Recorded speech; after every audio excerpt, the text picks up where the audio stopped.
에필로그인데요. 우리의 우상이 대상만 바뀐 채 끊임없이 이어진다고 이렇게 경고를 하고 있어요.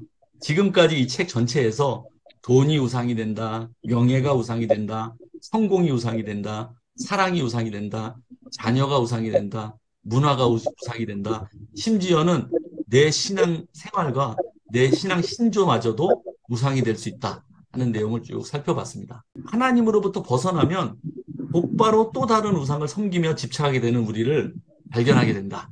대상만 계속 바뀌고 끊임없이 이어지는 우상들을 항상 경계해야 된다 하는 내용들을 우리가 이제 살펴봤고요. 이 마지막으로 이 에필로그에서는 내가 알지 못하는 사이에 내 인생의 주인이 되는 우상들, 이거를 암처럼 뭐 사기가 돼가지고 뒤늦게 발견하면 벌써 늦어요. 이게 돌이키기가 힘들어. 그러니까 이런 것들을, 이런 우상들을 사전에 미리미리 발견하고 내 안에서 제거하고 예수 그리스도로 그 인생의 중심을 바로 잡아야 된다 하는 내용이 써 있는데, 그러면 내가 만든 우상, 내가 만든 신은 어떻게 우리가 알 수 있냐?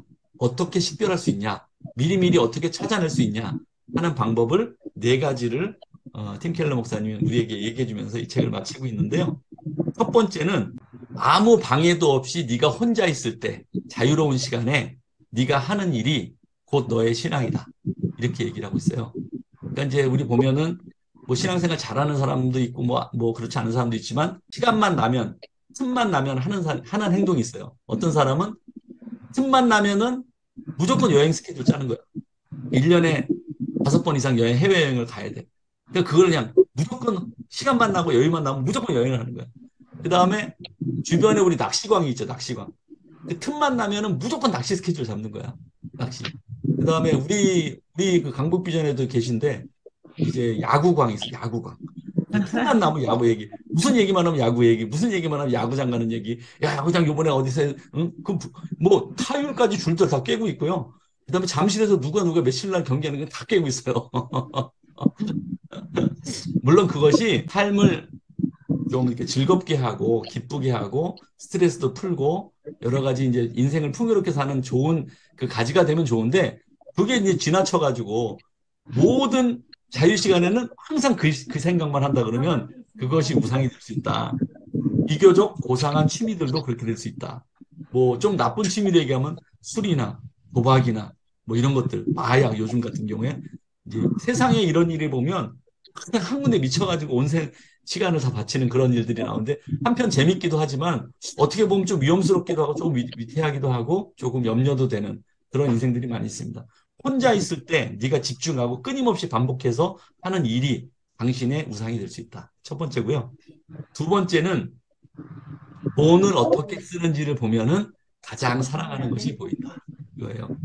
어떤 사람은 그 명품백에 그 꽂힌 사람은 돈만 생기면 명품백을 이제 사고, 돈을 왜 모으냐면 명품백을 사기 위해서 모아.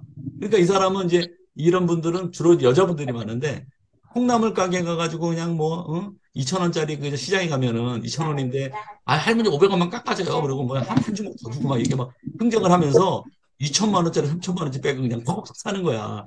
그러면은 돈을 어디에 쓰는지를 보면은 가장 사랑하는 우상이 보인다는 거예요. 팀 켈러 목사님이. 그래서 자기가 돈을 쓰는 걸 한번 쭉 적어보고 금액을 적어보고 내 총 수입에서 몇 퍼센트를 어디다 쓰는지를 적어보면 우상을 볼 수 있다. 이렇게 얘기를 하고 있어요. 우리가 이제 사실 뭐 보면은 자녀들한테 돈 제일 많이 쓰잖아요. 그러니까 내가 돈을 쓰는 거 보면, 아니, 내가 부모님 제일 사랑하지. 근데 부모님은 용돈 뭐 얼마 드리면서 자녀들한테는 엄청나게 쓰는 거 보면 그게 이제 누가 뭐 얼만큼 살아가지가 보이는 거예요. 또 교회에 뭐 중요한 일이 있는데 헌금은 뭐 찔끔찔끔 하면서 내가 이제 명품백을 사거나 내가 차를 사거나 내가 뭐 저도 뭐 골프 좋아하지만 골프채를 뭐 몇백만 원짜리를 뭐턱 사는데 헌금 내는 거나 한 5만 원도 아까워가지고 뒤통수 긁고 뭐 계산하고 이런 거는 이제 네가 정말 사랑하는 게 뭔지는 돈을 어떻게 쓰느냐를 보면 네가 가장 사랑하는 우상이 보인다. 그걸 경계하고 있고요. 세 번째로는 이제 제일 관심 있는 일, 네가 제일 관심 있어 하는 일을 보면은 또 네 우상이 볼 수 있다. 이렇게 희망이 꺾일 때, 그 내가 제일 좋아하는 희망이 꺾일 때 그 반응을 보면은 찾을 수 있다는 이 우상을.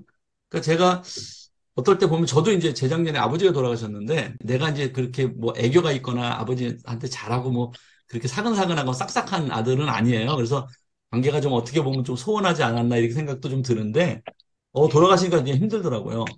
힘든데 어떤 분들은 특히 여자분들이 그런 경우가 많은데 어머니가 돌아가셨을 때 그 상처와 그 아픔에서 벗어나지 못하고 몇 년을 그냥 그 우울하게 지내는 분들이 계세요. 그런 분들은 그 어머니에 대한 사랑이 또 지나치면 우상이 될 수 있다. 그러니까 내가 희망이 꺾어졌을 때 그것이 어떻게 반응하냐를 보면은 우상을 찾을 수 있다. 이렇게 이제 생각하고요. 뭐 얼마 전에 뭐 저희 고양이도 죽었지만은 그게 우울하지만 그것 때문에 내가 뭐 일상을 못하는지 그렇게 되지는 않잖아요. 그렇게 되면 이제 우상이 될 수 있다는 거고요. 그다음에 이제 뭐 베르테르 효과 뭐 이런 이 말이 있잖아요. 그래서 뭐 내가 사랑하는 연예인이 자살을 하면은 그 충격에 막 같이 자살하고 우르르 자살하고 막 그런 일이 벌어지잖아요. 그러면 그것이 이제 내가 관심 있는 것이 희망이 꺾어졌을 때 내 반응을 보면 아 이게 우상이었구나 이런 걸 찾아낼 수 있다는 거고요. 마지막으로는 가장 고통스러울 때의 감정, 화가 날 때의 반응 이런 걸 보면 또 우상을 찾을 수 있다는데 예를 들자면 뭐 사업에 실패했다고 자살하는 사람도 있잖아요. 그러면 이제 그게 큰 충격이나 슬픔은 될 수 있지만 그것 때문에 자살한다는 거는 그 사업 자체가 우상이 된다는 말이고요.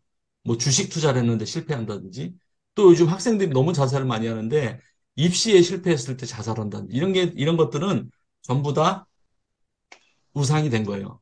그래서 첫 시간에 우리가 살펴봤듯이 이 팀 켈러 목사님이 우리가 신앙생활을 하면서 슬픔은 있을 수 있다. 슬픔은. 근데 슬픔은 회복이 가능하고 위로받는 것이 가능하다. 근데 절망은 위로도 못 받고 회복도 안 되는 거예요. 근데 내가 절망한다는 거는 이거는 하나님보다 더 크게 생각하는 것이 있기 때문에 네가 절망한다면 그 대상이 바로 너의 우상이다. 이렇게 설명하는 대목이 나와요, 초반에. 그래서 우리의 가장 고통스러울 때 감정을 점검해 보면 우리의 우상을 찾을 수 있다. 그래서 내가 만든 우상을 어떻게 점검하고 찾을 수 있냐. 네 가지를 이제 설명을 하고 있습니다. 그런데 이제 마지막에 이 우상을 뽑은 자리를 가만히 놔두면 잡초가 날 때 뽑으면 또 나고 뽑으면 또 나고 하듯이 거기에 예수 그리스도를 심지 않으면 끊임없이 대상만 바뀐 채 우상들이 이어진다. 그렇기 때문에 우리가 우상을 뽑아낸 자리에 예수 그리스도를 심지 않으면 잡초가 계속 자라듯이 우상이 끊임없이 자라난다. 우리를 그리스도의 사랑으로 가득 채우지 않으면 우상이 끊임없이 자라난다. 그리스도의 사랑만이 우리의 집착을 해결할 수 있다. 말씀을 사모하여 주야로 묵상하고 늘 깨어 기도하면서 우리의 삶을 예수님과 동행하는 삶으로 자리 잡는 삶을 살아야 우리가 우상에서 벗어날 수 있다.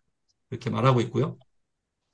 우리가 우상을 뽑아낸 그 자리에 예수 그리스도를 심고 모든 우상의 뿌리를 뽑아버리고 일평생 그분만을 가장 중요한 곳에 모시고 살아가는 저와 여러분 되시기를 예수님의 이름으로 축복합니다.